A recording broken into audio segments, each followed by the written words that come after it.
Yung sa yan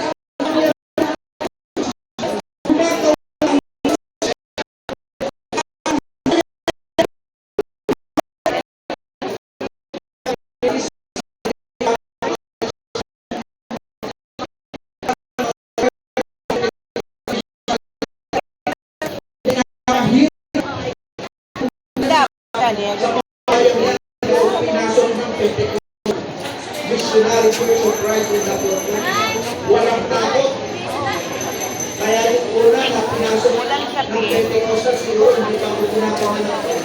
Yung una pa mga aral, naranasan nila na pakain ng Bible. Pero hindi sumuko. Ang ating mga ministro, ang ating mga pastor, at ngayon ay nagpapatuloy. Ngayon, ang simbahan o church sa Middle East, sa dako ng Dubai, ay parang katipral ang ating simbahan. Hindi na ang tintang glory sa US, napakalaki din ang ating church. Sa US, sa Amerika, ang dami nating mga church ng mga magaganda. Sa California, sa New York, may mga church puro malalaki. Bakit? Pinalago ng Panginoon. Glory to God. Kaya salamat sa Diyos sapagkat ang Diyos ay totoo na siya ay gumagawa sa kanyang bayan. Pero ang dapat nating palaguin ay ang dako ng Pilipinas sapagkat ang Pilipinas ang sanggunian ng church dito ng Pentecostal Missionary Church of Christ in the world. Ang simbahan natin dito, ang church natin dito ay mahigit 1,000. Bumili lang ang church natin dito. Sa Luzon at Visaya at Mindanao, ang ating church dito ay mahigit 1,000. May mga pastor na pananangaliwa na siyang laging nagbibigay hamon upang palaguin ang bayan.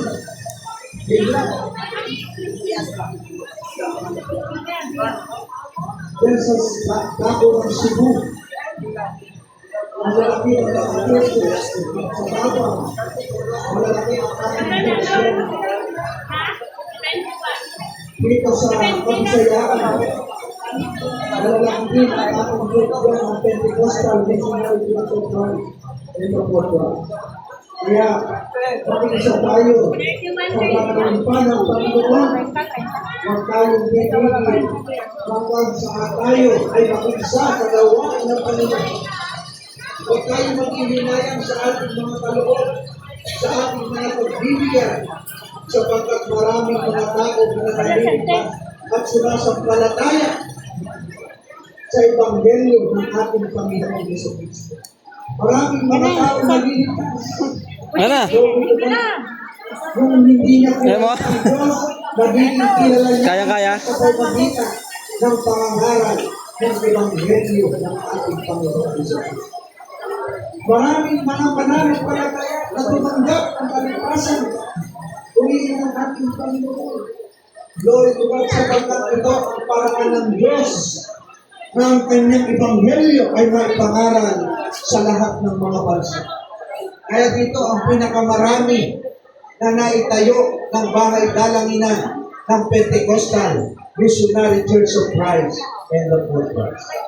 Kaya huwag tayong mag-ihinayang. Bakit? Sapagkat may mga taong nangangasiwa na iniingatan ang ating mga love offering. Purihin ang ating Panginoon. Glory to God. Sapagkat ang sabi ng banal na kasulatan, mga inibig, doon sa ating mga pagkakaloob ng sabi ng banal na kasulatan, ay hindi magiging liko ang Diyos para limutin ang ating mga tao. Glory to God. Hindi lilimutin ng Diyos yung ating ipinakita sa kanyang pangalan.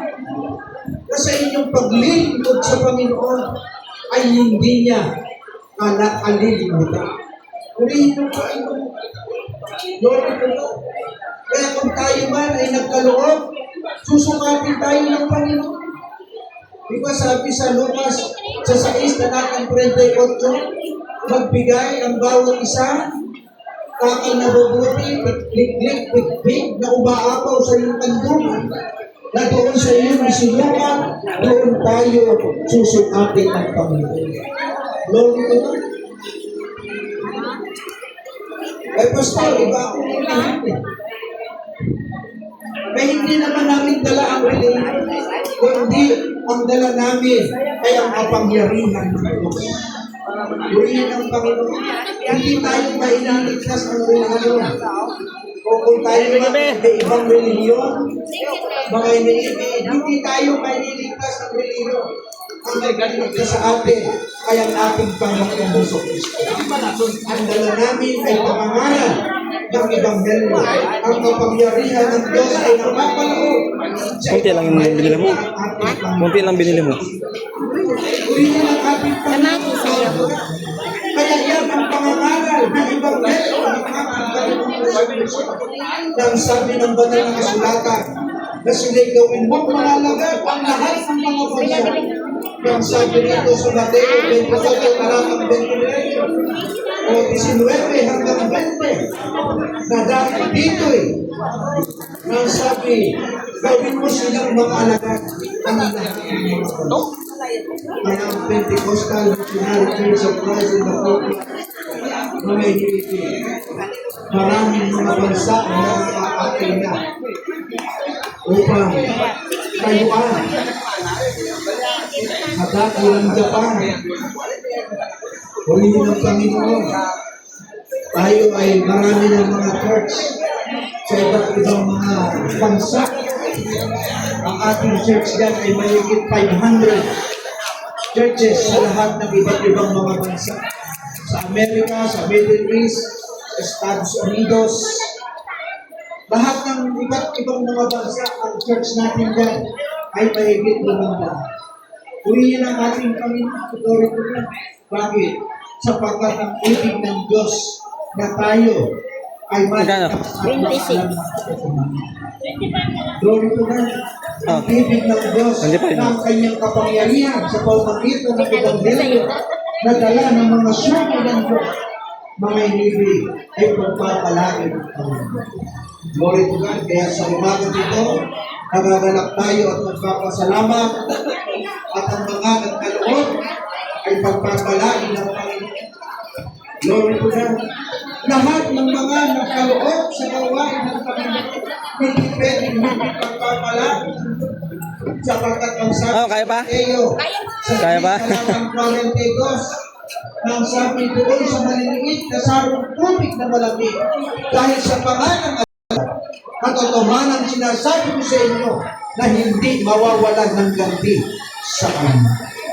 Kahit parang maliit na tubig na malamig, dahil sa pangalan alagad ginawa natin, ibabalik ng Diyos sa iyo yung ganti ng pagpapala nagmumula sa Panginoon. Glory to God. Bakit mga inibig? Sapagkat ang biyaya ng Panginoon, ang Diyos talaga ang magpapalit sa akin. Ang Diyos talaga ang nakakabigay sa akin. Binagamit ng tayo para wala sa akin.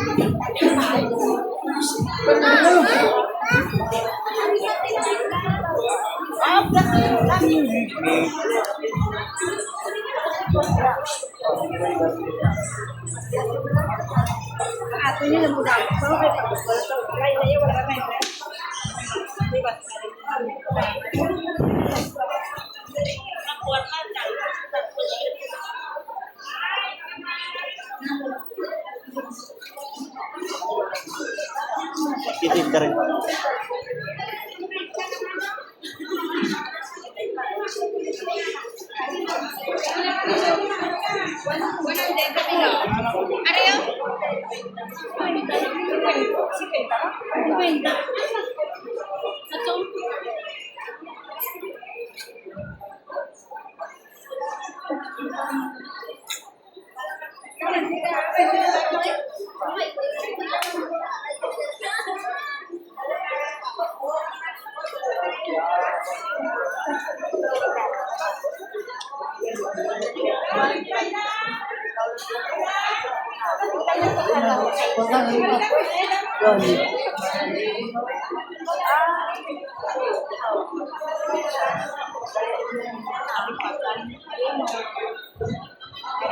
Inangan.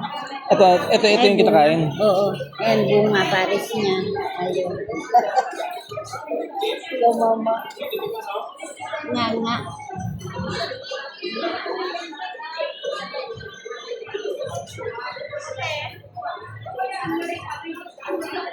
And tabako. Sigarilyos.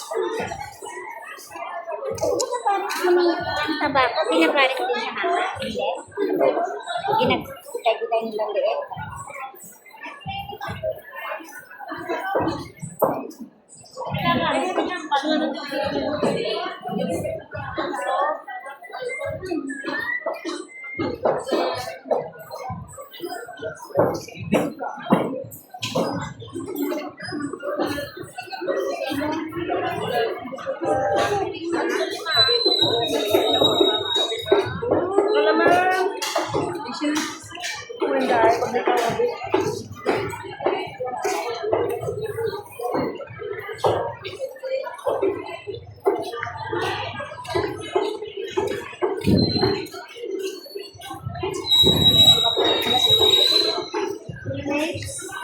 Ako, dito.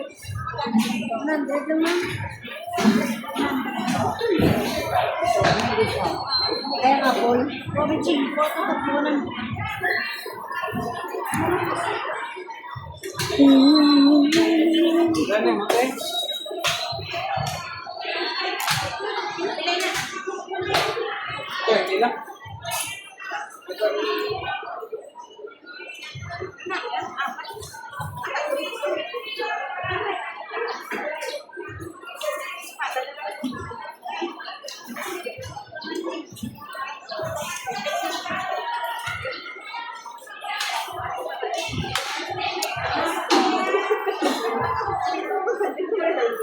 Mayo ka, nakita yung Margaret. Ay, sa kalipo, sinano lang ang bakal mo.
Saan mo lang? Kaya mo?